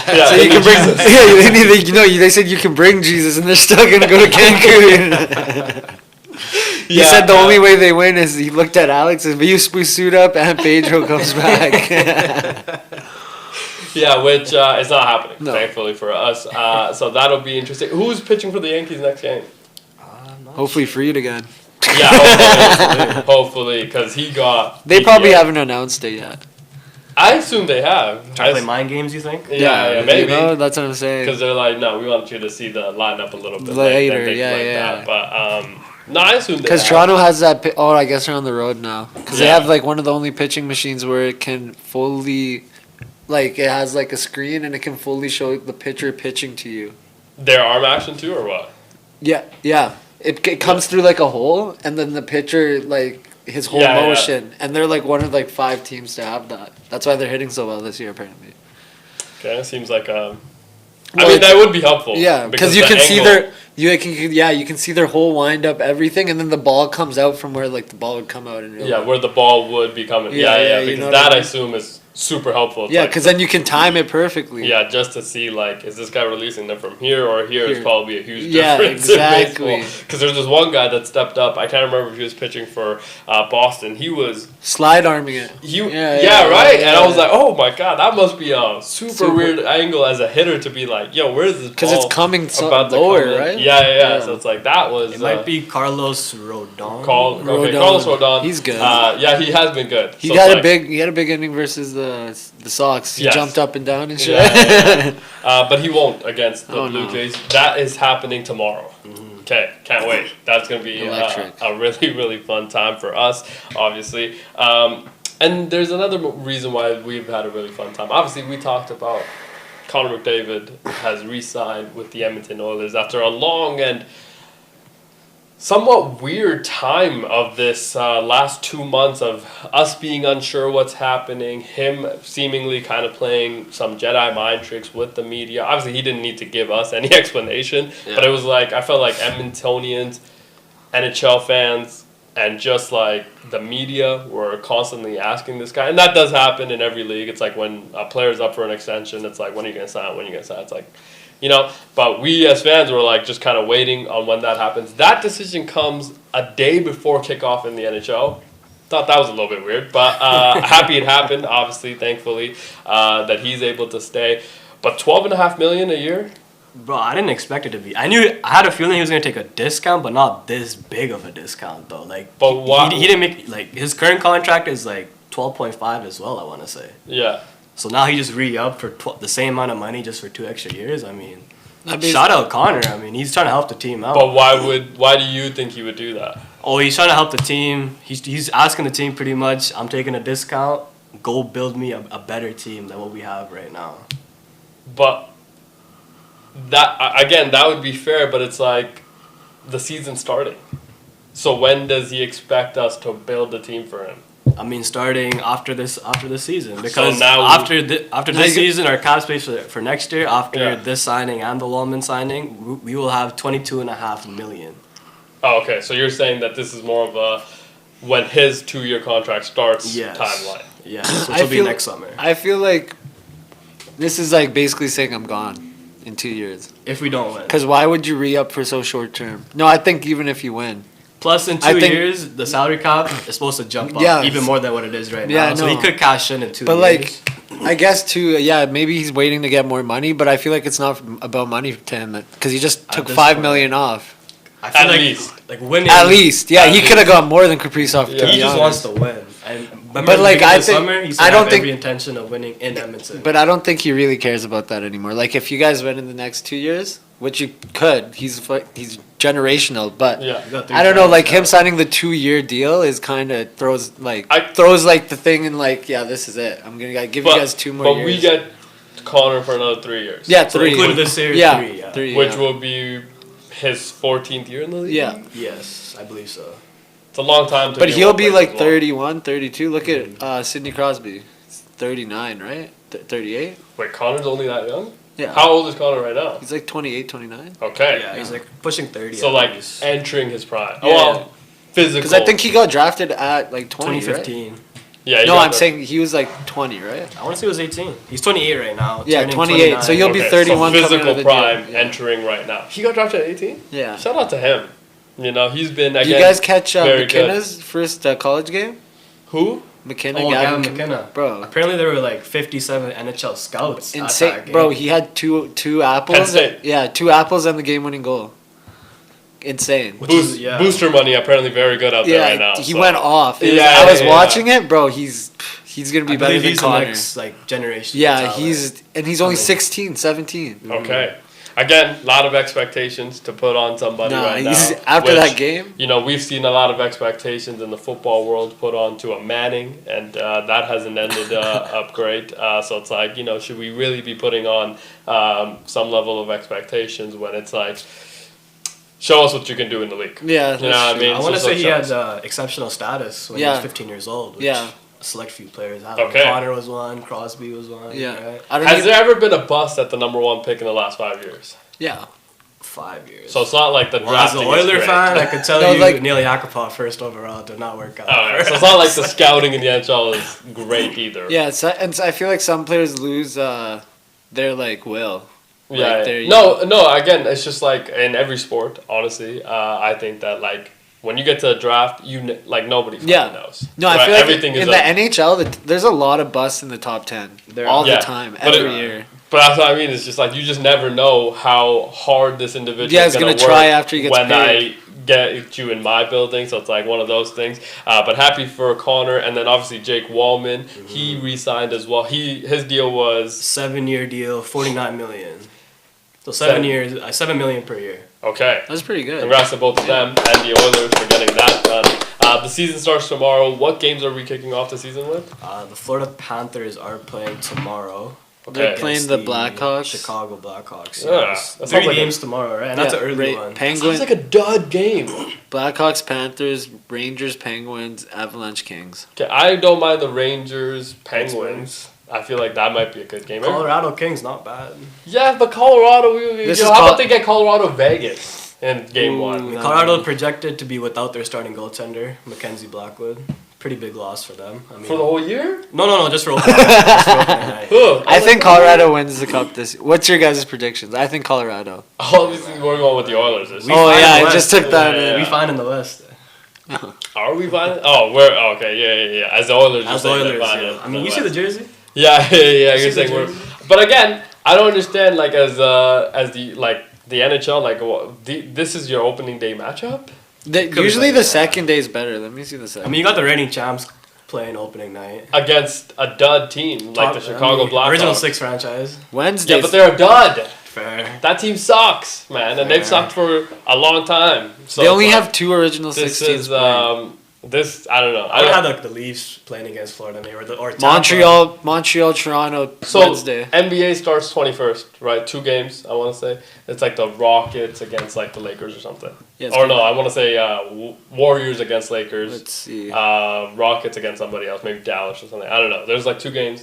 Houston and OKC, and OKC. then Golden State and Lakers. and Lakers. Yeah. Like those are like Prime time. star power, prime time. That's how you kick off a season. There's only 2 games. It's like limited time. You get all the eyeballs in the world to see how it's gonna go down. It's like the NHL. Come on, man. Like team versus team, yeah. Right? Yeah, we got some But star players though. McKinnon, McCarr playing opening night. Right, you got some guys on the Bro. Rangers. This year, the NFL season started with Eagles, Cowboys. And we're comparing that to the Chicago Blackhawks and the Florida Panthers without Barkey and Kachuk. It's like, dude, this Well, like, obviously they didn't know that, but I'm saying Chicago Blackhawks, come on. You know what I mean? Like, that's the team that you're going to kick off Bedard. our season Not a with. fan of Bedard. Again, it's just like, no, I'm not. But I don't think that I've seen enough of him to say, like, he's, one or the other. It's just like, if he's a Lamborghini he's a Lamborghini in a shithole, it's like I still don't want to see it. You know what I like mean? Connor It's at like- Edmonton. Sorry? Huh? Whoa, we got a few of them. Jake Ballman. could Yeah, be a he's few. good. Minnie McDavid, some say. Yeah. Leon. Yeah. Leon being the highest paid guy on our team right now, kind of weird, but Hey, How long did he sign for 8? he's an Oiler for life. Tight shit. He's an Oiler for life. Leon. Yeah. Which He could kicks be in this very year, yeah. okay. What? Shout out to him. This contract that he signed last year kicks in. This year, Yeah. Okay, that's gonna He be signed great. like right before the season too, right? Yeah. Yeah. Earlier than this, but Yeah, he signed in like September. September. Yeah. Okay, I mean, we're very happy as Oilers fans to see what we're going to be obviously going forward, but especially this year. Can't wait for the NHL to kick off. The NHL is officially back. Congrats to the NHL. Let's go. Puck is going to be good this year, we hope. Is it going to be good before any time before February? We'll see. I think is the natural progression we're going to have to take. NBA kicks off, I think, in October sometime. 21st. 21st, I think, is here. So October is really, it's happening right now. Okay, it's all happening. That's why I love October. Feels like it's all happening right now, actually, right? And then plus Halloween. Love Halloween. And it's kind of getting kind of ominous outside. It is! I was thinking that the other Isn't night. it getting kind of ominous? Now, speaking of ominous, okay, it was ominous in the Bayou. Okay, yesterday, the New Orleans Saints hosted the New York Football Giants, and this was a game that the Saints were favored in. And will this be the final game this year that the Saints are favored in? We don't know, but we will go to diehard Saints fan. Peepettes. You Huge like game. the game, and you like what? I mean, Spencer, I'm telling you. he was very He's good. looking Good, great. He was very good. He had like, let me see here. What, he had like 200 yards, I think. Yeah, I think he had over 200 yards, but it was the defense I thought was Defense, very good. that pick, guy flew through the air. Yeah, I mean, defense. And the fumble. There was a graphic of the defensive plays that Saints defense made last night, or yesterday morning, and it was like very good. Okay, they played one hell of a game. Now they were playing against the Giants, who, let's be honest here. Okay, we did say Yeah. on Friday, the luster of the dart teammates playing a little bit harder for you. Malik Neighbors goes down with a season-ending injury. It's like that's about to. But hit you. after, they just beat the best team in the NFL, some say. Again, but that's what I mean is like having that 1 week where you yeah. get a quarterback change and all those positive things. All teammates are playing a little bit harder, right? They're giving a little bit more and things like that. You're at home, you get right. When you kind of get out of that, it's about to hit you like a truck. What your team is about to be, right? And then obviously you go down to the Bayou where Fans very loud. Yeah. Okay, fandom very, very loud. Obviously, food very good. Zion loves it. Loves it. Of Loves the course, women too. in the Bayou and stuff. So it's like we'll see what they are, and it felt like again, and the sportsbook told us I think that there's a reason why the Saints are favored. Yeah. Because a lot of people were like, why aren't the Giants just beat the number one team? It's like, yeah, but again, I think the sportsbook also understood. Like This is about to wear off very There was quick. a lot of hype on him coming off that big. Yeah, and it just it wasn't trending in the right direction, I would say. And again, it's just like you go up 14-0, and you're like, okay, here we go. Yeah.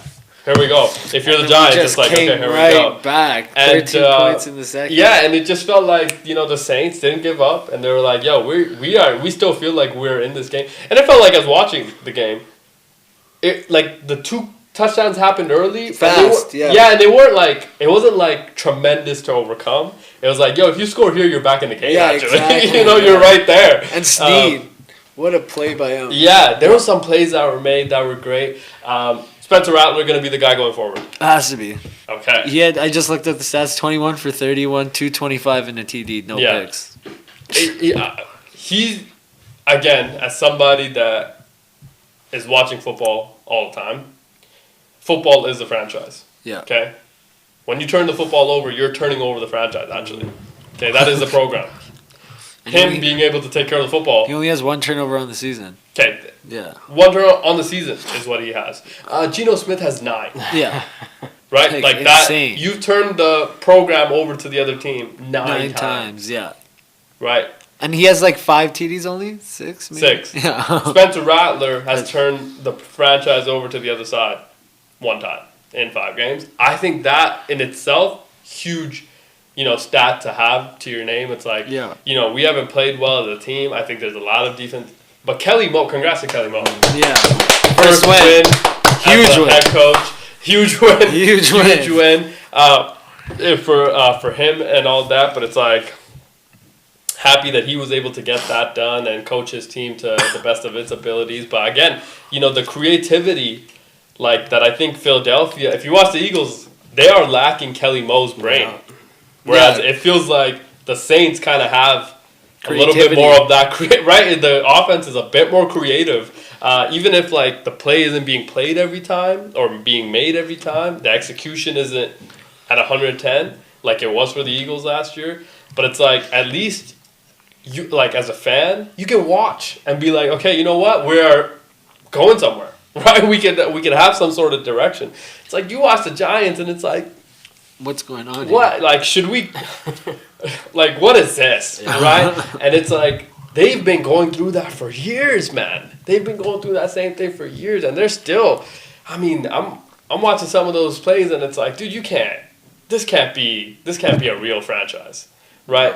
And if you're Brian Dable, I don't know how you survive this. I honestly, like, I don't know how you survive losing. Again, losing is one thing, and I think a lot of people did think that they were going to lose this game, which is hilarious, but a lot of people did think that you were going to lose this game. But it's like, the fashion you lost it, I think, has to matter. And I don't know how you survive this if you are Brian Dable. I think the writing's on the wall already for him, to be honest.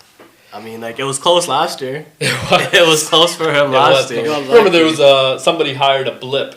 Oh, yeah. Right? Yeah. That flew over MetLife Stadium that said, fire Dayball, fire Joe Shane, and sell the team, actually, to Joe Ferreira as well. So the writing has been actually not just on the wall, in the sky as well. It's like, dude, I honestly, I don't know how he... Fuck, dude, he's going to have trouble. But even if they do get a new voice there, like, is it really going to work out for I them? don't think so. Because Jet, similar situation, right? I saw this guy. Now, Jet's X and Twitter feeds, hilarious. When you're having a bad day, you just go over there and you see some of their fan pages. Always a good chuckle, okay? So them, I go over to their page, right? And there's this one individual that was elaborating on how the Jets are just in this cycle every year. Let's go through it again, okay? And then he explains the cycle, and it's so funny because he's like, we'll go through a coach, 4 or 5 years with this coach. You're asked to rebuild our franchise. Just get us to a level of competition, some relevancy, and be able to, get us to the playoffs. We're not asking you to make a winning program, okay? That's not what. Now we know that how unacceptable that would be for us to ask you to make a winning program. We're just asking you to bring us some level of relevancy and some level of stability. Okay, that's the job that you're being asked to do. After 1 year, when you go 0-18, we can't have you anymore, obviously, and then the cycle restarts. Okay, and the build is just absurd. I mean, it is, and the list of people that they have had gone through that building, it's like. Who hasn't, Everybody that has been employed by them has gone somewhere else, maybe not as a head coach, maybe as a coordinator or something like that, and has had success. So it's like, you hire somebody that has had success, obviously Aaron Glenn, Detroit Lions, you hire him, okay, defensive coordinator run, right? Lions defense, very good. Okay, last year, 2 years ago, very good. So you hire him, leader of men. The Jets defense is like, last in every fucking category. It's like, this is the guy you hired? Okay? We understand the offensive side of the football because you didn't have a quarterback. Now, Justin Fields has played well, right? Garrett Wilson has played well. Breece Hall has played well. Braylon Allen, unfortunately, that's a tough injury, okay? But you have some pieces on offense.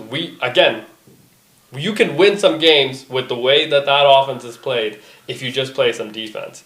You let Javonte Williams go off for over 100-some yards, and then Dak Prescott is able to throw for over 300 yards and 4 tutties. It's like, this is not... Yeah. Right? Like, we hired you to be good on defense. You can say what you will about Bob Saleh's led Jets. They were very good on defense. Right? They were top 5 in every category all 3 years that he was there. What Sauce had like career year. Career year. Yeah. He got paid like a career guy. Yeah. What is he now? Nothing. Right, but Spice. That's what I mean. That's what I mean, though. It's like, and is this a Jets thing? I think it's always been a Jets thing, to be honest. But again, it's one of those things. It's like, you hired a defensive head coach, and like, your defense is not good. But you had a tailored defense, right? Quentin Williams paid, Quincy Williams paid, C.J. Mosley paid, Sauce Gardner paid. Right, you have big names too. You had pieces on all 4 levels of your defense, okay? And none of these guys are playing well now. It's like, how did this? But just a year ago, they were pretty good. Yeah. So it's like, again, it's one of those things, and we don't want to harp on the Jets too much because I think people do that enough because they are the Jets. But like, fuck, man, they suck, and they suck like. Maybe they need Mark back. Right now, it'll be tough. That's just because he's in the recovery phase. Yeah. 69-year-old, by the way. He almost died, apparently. Which one? The 69-year-old or Mark? Because he was actually arrested after. The guy pepper sprayed him and then stabbed him 3 times in the chest. The guy was 69 years old. Yeah, and he got active. And he had to, from what we read. Yeah, from what happened. Also, what a plot twist of that story. Yeah. The first time the story got put out, it's like Mark Sanchez in critical condition. We're like, oh no, what happened? He got stabbed. We're like, oh no. Yeah. He's about to call the Raiders Indianapolis game tomorrow, okay? We're like, oh shit, dude. Thoughts and prayers, T's and P's. T's and P's, right? You spread that out there, okay? Like an hour or 2 later, another report, he's arrested in hospital while in critical condition. We're like, I'm sorry, what? What kind of plot twist is this? Go through. It's like, oh no, this guy was actually not the victim. No. He was actually trying to beat the shit out of a 69-year-old for God. I mean, we don't know all the stories. Truck wasn't supposed to be there. yeah, and we don't know everything that happened, but it's like he was trying to beat the shit out of this very old man. Yeah. He was the one that instigated the whole thing. Yeah. Old man knew that he knew something could happen. He's lived a long life. He's had some life experiences. Just had the pepper spray in his back pocket, actually, and knife. And it's like, pepper spray, Mark Sanchez said, yeah, you think that? Dude, I went up against Dwight Freeney. Like, that's not impacting me, okay? Wipe that shit off. And then a few stabbings. Had to... Oh, my God. The only thing that would... Dying like that would suck. So, he is almost... Okay, here's the craziest part about this whole story, though, okay? He might lose his career, okay? He might lose his life, and he might lose his freedom. Oh, boom. That's tough, dude. That is a tough. Brett Favre came back though. That is true. Brett Favre did From come all back. three. That is true. That is true. Now, could this be a Brett Favre situation? Maybe. See, But, before like- when I thought about Mark Sanchez, I just think about the butt fumble every single time. Yeah. But now this is. I think of him beating the Patriots. Fair. I mean, that butt fumble was iconic. It was fun, iconic. It was very Yeah, good. it was good. But this, again, like, new iteration of his career. Very good in the booth. Yeah, that's I- the thing. I think very, very Apparently he was good in the booth. hammered. Alcohol, man. Yeah, well, I mean, if you're just doing that sober, I think also kind of like, you know what I mean? It's one of those situations, like, this can't. This can't be This sober can't be activities. You know what I mean? You Yeah. have to it's- work on yourself there a little. Yes, it's like one of those things that's like, this can't be real. And if you're like Fox Network, it's like, dude, no, we Yeah. can't be doing this. And now, again, this is all alleged still. So we don't You know think the there's a entire chance he story. gets fired?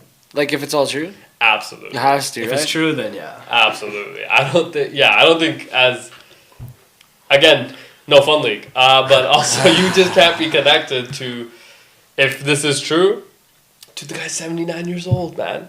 He's old. He's old. He's Yeah. not posing a realistic threat to you.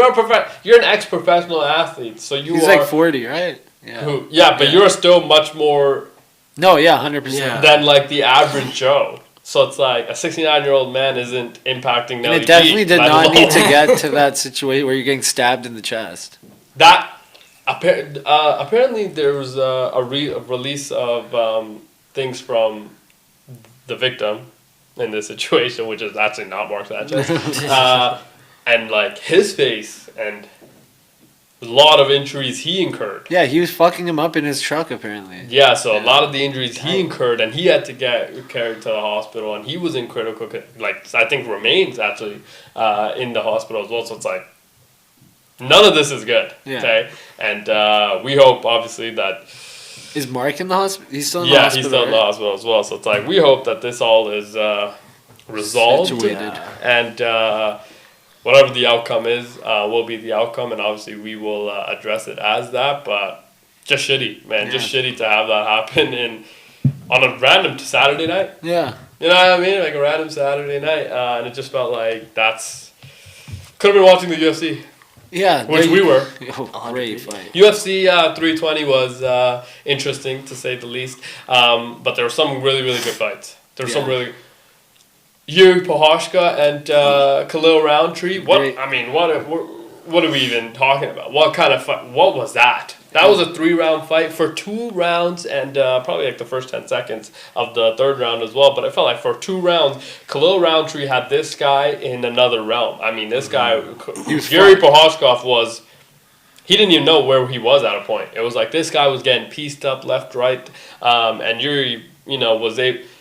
And then the third round came, and I don't know. Like, you think there's something in the water? Honestly, there was some conspiracy theories that there was something in the water of Khalil Roundtree's corner because what he did in round 3, he came out and he was like this, and I was like, "Yo, this guy's not looking great." Okay, it's not looking great, and he got gassed instantly. I felt like, and Yuri, man, put the pace on this guy like we've never seen. And Khalil Roundtree went 25 minutes against Alex Pereira. And he couldn't go, 13? Let alone 15, but let's say 13 against Yuri. And it's like, what did we just... And he got, the way he got knocked out as well, absurd, man. Folded. Absurd. He folded. Folded. No, yeah, literally. Folded. Picture perfect. Eyes, back of head.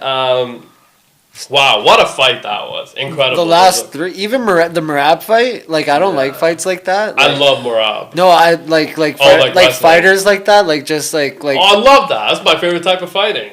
Like wrestling? Yes. No, I hate it. Like when Islam and shit fight and they just lay there, but Murad makes it fun. He said, "Get up, little bitch. I'm gonna do it again, dude." That was when he was doing that. That was electric. That was he said, electric. "Boom, get your ass back up, boom."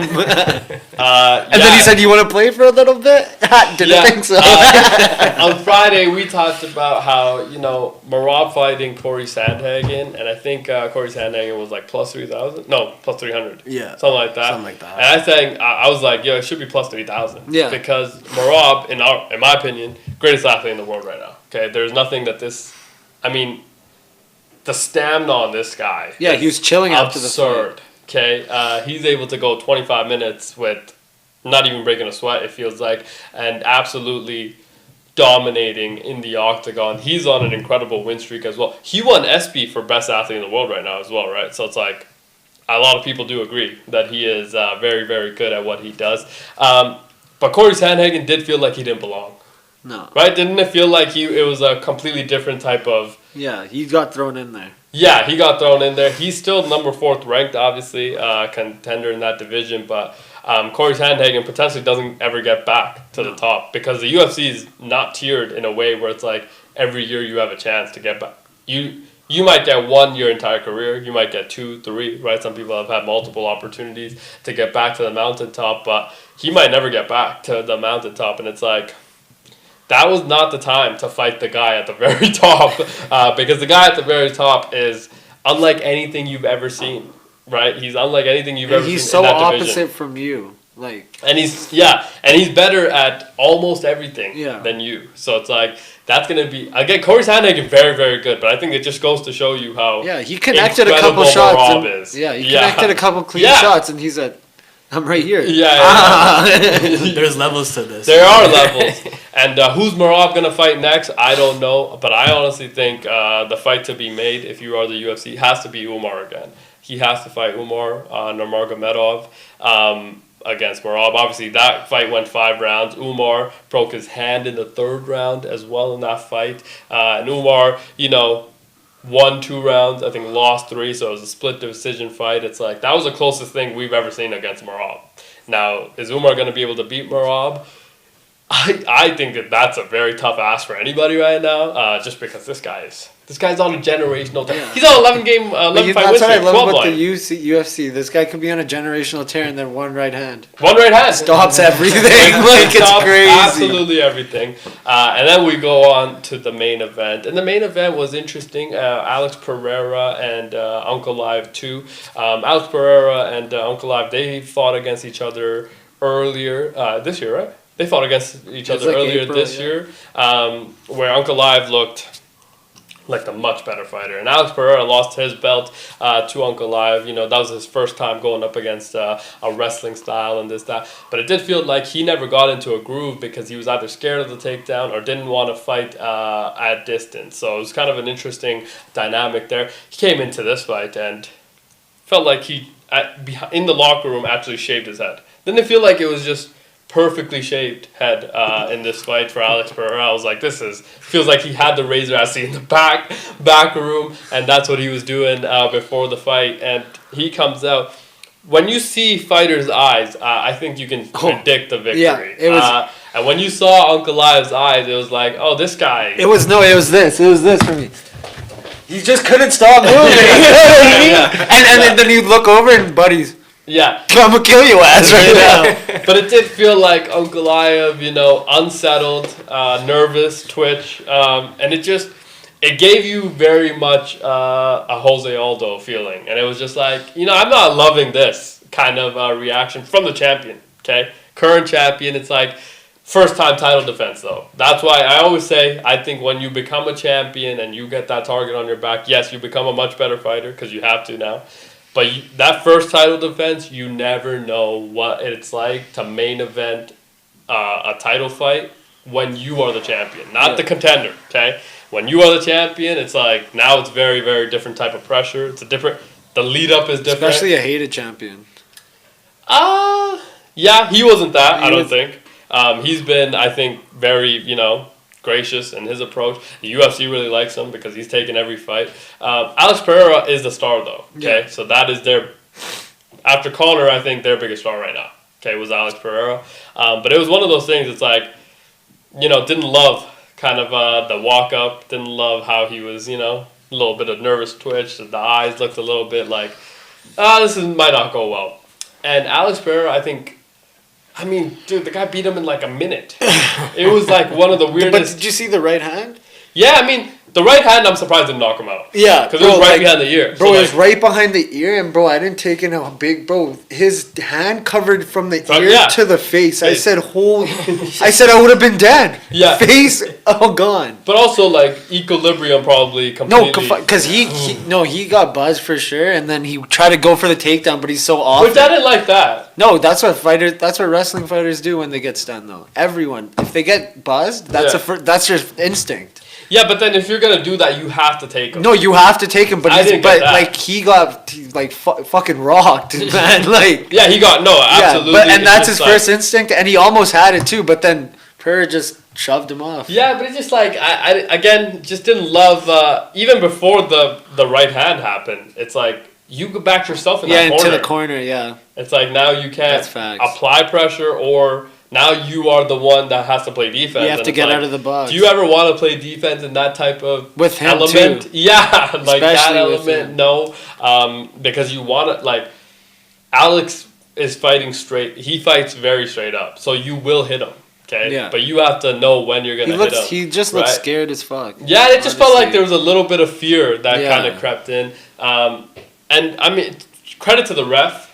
Okay. He let it go. I thought he held it back for a good 3-4 punches. Yeah. Which I appreciated because I'm like, I don't like this conversation around early stoppage and, all that. Felt like the ref did a pretty good job of like just watching and be like, man. Yo, are you good? Can you defend? All right, but you're getting pieced up right now. Okay, you're getting... And then he went up, backed up, and then... That's what I mean. Yeah. And he's like, it's done. Okay, you're not defending yourself. This guy's actually elbowing, ribs, boom, everywhere, whatever you wanted. At a point, he stopped, opened his hands, and just... Yeah. It was crazy. Yeah, and then after the fight, Dana said that Alex wants to move up another weight class, which Dana's like, no, I'm not fucking letting you do that. Not doing round 3? Sorry? A third fight? I think there will be a third fight between the three. He said Jones. Which, no, I again, don't think that is ever going to happen. But I think the fight, again, for Alex is probably going to be this round 3. And that is the fight to make. You win one, I win one. Okay, let's see who's the better man. Yeah, and go make that fight. Is it going to do numbers? I'm not sure. And, should that be the main event? I'm not sure about that either. Co-main event, right? Now I'm thinking that, but then the thing is that Alex Pereira is the headliner. It's like, could you put the main event, co-main? It's like, the only person you can put main event then is Conor, and Conor's not coming back. Well, maybe, but Conor's not coming back. You could probably put Topuria. Nah, man, not right now. I think the UFC is very much into the Alex Pereira is our guy. But imagine a card with Alex and Topuria. Yeah, I think Alex would be the headliner though. That would be the. You just haven't heard of. You haven't seen Topuria in a while because he just No. I think Topuria a very big star, and I'm not saying that. It's just like I don't think the UFC can be in a position now that Alex has regained the title to make him the undercard on anybody's fight, just because that. But then again, to your point, it's like, is that going to do numbers though now? Like third fight between the two, it's like. Is it, what I mean? It's one of those things. It's like, does it have to be in a different location now for it to do numbers, right? Or does it have to be back in Vegas or back in the United States? So that would be, I think, interesting for Dana to figure out. But I think he's very adamant that he doesn't want them to move up. Okay, so that's gonna be interesting to see. But that was Saturday. Okay, Saturday there was some college football that I think. I don't know if we should address today. Maybe tomorrow is a better chance. But what's happening with this Baltimore team, dude? Right, we talked about C.J. Stroud being old, needing it though really bad, even though he's old. Okay, which I didn't love that. Okay, don't need you to be. Yeah. Those.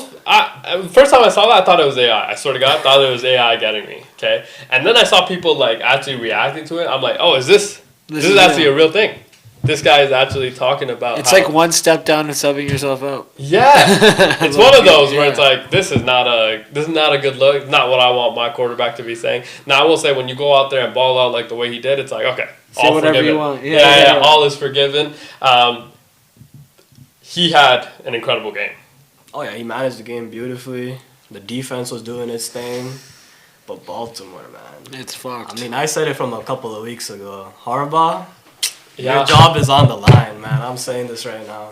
What I mean, a lot of the injury report names, we know all of them. Actually, is one of the things that was the first instinct that came to my mind. And there's like 20 of them. Yeah, I was like, those are all like household names that we would know of, and it's like that isn't a great look if you're the Ravens fan. But it didn't. I mean, it just didn't. 44. They give it up 35 plus in every game this year. This is the Baltimore Ravens. Even The with one those thing games, yeah. they could put their hat on is that our defense is going to play tough.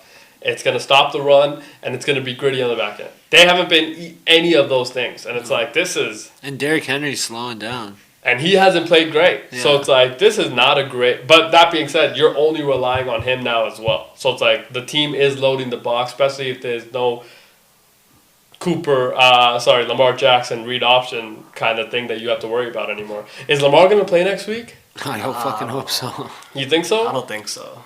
So they are on the bye the week after. So Yeah. they play the Rams, Yeah. right, this week. I don't think he's gonna play. I picked up at Streamline.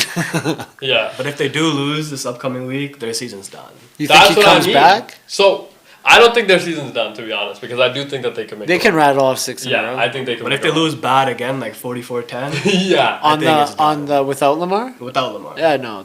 Even if they do, I feel like So I think with number 8, you have a chance against anytime. everybody. Yeah. Okay? I think they'll still make the playoffs. Honestly. Because the AFC does look Yeah. right. Doesn't the AFC look like what the heck is happening Yeah, here? yeah. There's a lot of weird situations happening. It feels like everywhere. But they play the Rams this week. Okay. Now the Rams are coming off of a tough situation. Yeah. Okay. Hard Losing at home. Thursday night football, short week But was against it the home? Niners. Were they home? Location. Yeah. They got to sleep in their own beds. Yeah. Now they didn't get to play in their own. It felt like not to play in their own environment, Yeah, but that is just what happens when you play the Niners. But now you play the Rams, and it's like Sean McVay's not going to lose 2 in a row. It feels like not in that fashion. Okay, but if you got a Lamar, right? At least there's something that you can, do. Yeah. But without a Lamar, man, I don't know. Cooper Kush didn't look good. Mm-hmm. He didn't look great. So it's like, but we haven't seen him in a long time, so we had no idea what to expect. But he didn't look great. He threw three picks. So it's like he didn't look great, man. And so many injuries this year. Yeah, injuries have been a theme. Like in the whole league. The whole league. It's weird. It has been very, very tough, and it's like, what's going on here? Why now too? Like why? Like wow? Like Yeah, the that's what past I'm years, saying. it's like it It's hasn't not- been this bad. No, this 2 early. years ago, I remember it was really, really bad. Remember, we had 90-some starting quarterbacks in the National Football League. Oh, that's the year past or not? Yeah. So 2 years ago, quarterback position was mainly the one that was hit with all these injuries. It's like Okay, everywhere. now it feels like it's a wide receiver position that's been hit. It's the running back position that's been hit. Omarion Hampton, injured reserve now for the Chargers, which Oh no. That means 4 games minimum, right? that's 4 games minimum. No Joe Alt, no Rashawn Slater. Their right tackle also got hurt, so they're missing 4 out of the 5 actually now on their offensive line. Jesus. Jim Harbaugh has had to have a conveyor belt of bringing in They were talking about it on the broadcast yesterday. 3 out of the 5, they just had those people playing linemen in their scout team during training camp. They didn't think that they were going to make the team. They've now had to go into their scout team lineup because that position has been hurt so much. Depleted. Just so the these guys were linemen. on their couch basically. Yeah, so the line position has been hurt so much, so it's like that's going to be tough for Justin Herbert. Justin Herbert got sacked 5 times yesterday, 8 tackles for loss, 1 interception. So that defense played really well, but it's like that line also not great. Yeah. Okay? Omarion Hampton now goes down, who has been kind of a bright spot, so let's be honest, especially in the run game for you. Najee Harris done, Achilles tear for the year, so you don't have him as a backup. Okay? Omarion Hampton, I thought load that you increased of him when Najee Harris went down wasn't going to end well. It didn't. Okay? Feels like. Yeah. He gets hurt. Now you have Haskins. Hassan Haskins and Vidal. Yeah, to step in as RB1, and it's like, okay, let's see where that goes. But, like, the line hasn't been so. There's just so many different injuries to so many different positions. Like this is not looking like the season that. But then when you're some of these teams, it's like now you're gettable, right? The Chiefs start off slow, 1-3, right? Yeah. And now it's like because, No, 1-2. 1-2. Yeah. But like because of how the Chargers played, everybody was worried. Right, because they were 3-0. They've lost 2 in a row. They're 3-2. The Chiefs have a chance to be tied. Yeah. Right, Broncos. We talked about they were going to be very good. They started off a little bit slow, but now they're about to be a little bit better. They've won 2 in a row. So it's like 3-2 as well. Yeah, they're 3-2. That's what I mean. It's like so some of these teams look like they're headed in the right direction, while other teams feel like this is not going well for you, and injuries have started to pile up. So and that's why I think like Dak has looked incredible because of the missing pieces that he's had. MVP. Yesterday especially. He's looked like the guy. Control of his offense. Incredible. And we said like having a running back that can average over 4 yards a game is so vitally important. Ezekiel Elliott last year, 1.8 to 2.2 was his yards per carry average. So you're getting double that per carry with Javonte Williams like that. Now his load is a lot, which I don't love that. Okay, Scary. He's getting over 20-some carries a game, which is great. But it's like he's had a history of injuries as well. It might have been because Miles Sanders wasn't playing. Isn't he out for an extended period of time? Because when he was playing, Sanders was getting a decent amount of carries. Carries, but like this still feels like a lot of carries to be giving somebody that is coming off of 2 ACL tears before turning 24. Oh. Right, like it doesn't feel like that's just a lot. Hopefully, he's able to stay healthy. We hope everybody's able to stay healthy. Literally. Okay, because that would be great. Same with the NHL starting. Okay, want everybody to be healthy all year long. Wouldn't that be great? I know. That would be. There's already been some injuries great. already there too. Like Yeah. injuries. Yeah. Let's get out of here, man. What is the score? They just tied it. 14-14.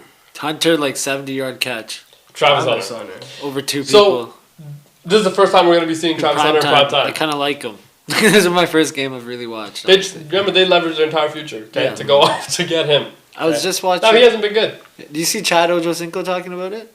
No. He said, you can't. He's like, I know why they drafted him. They want both sides of the ball, but he's like, if you're mid at both sides, you might as well be ass. He's like, I want to see him on one side to see what he can actually. Yeah, again, we've been saying that for a while, Yeah. right? But that being said, it's like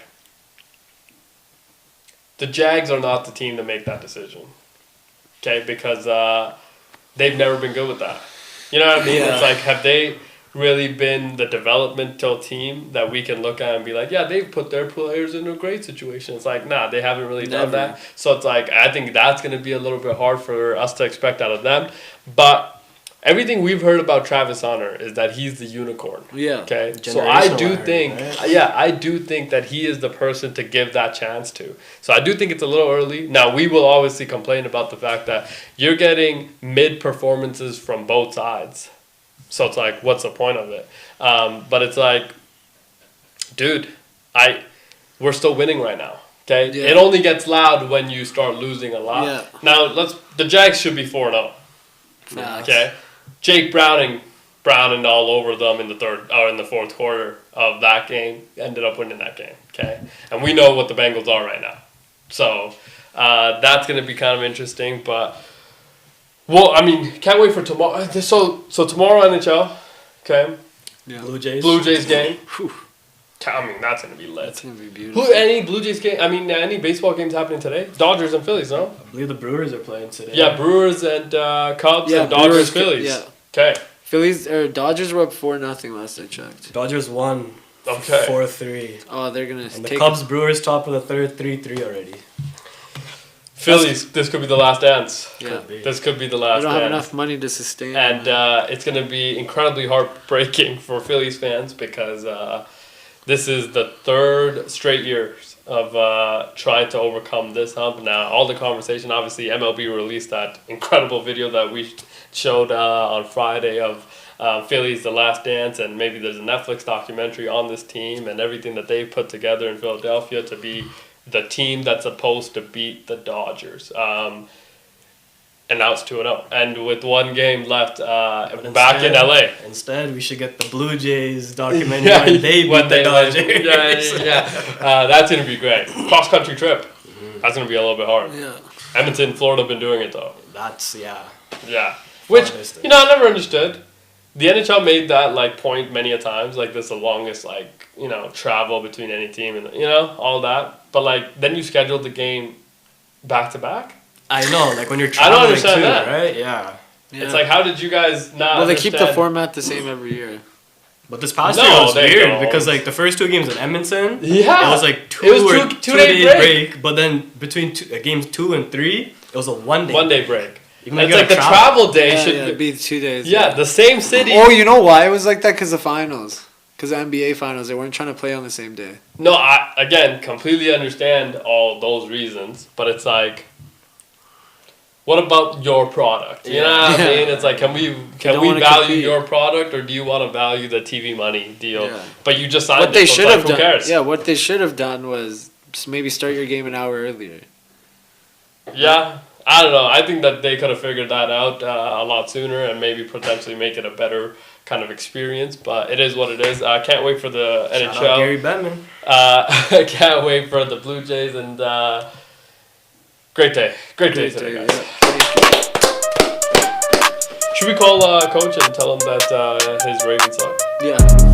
The season could be, well, in my opinion, done already. Yeah, it's probably done. You think it's done? I just want Lamar. Even if Lamar's back, that defense, they can't guard anything. I don't care about that. I just need points. Points from Lamar.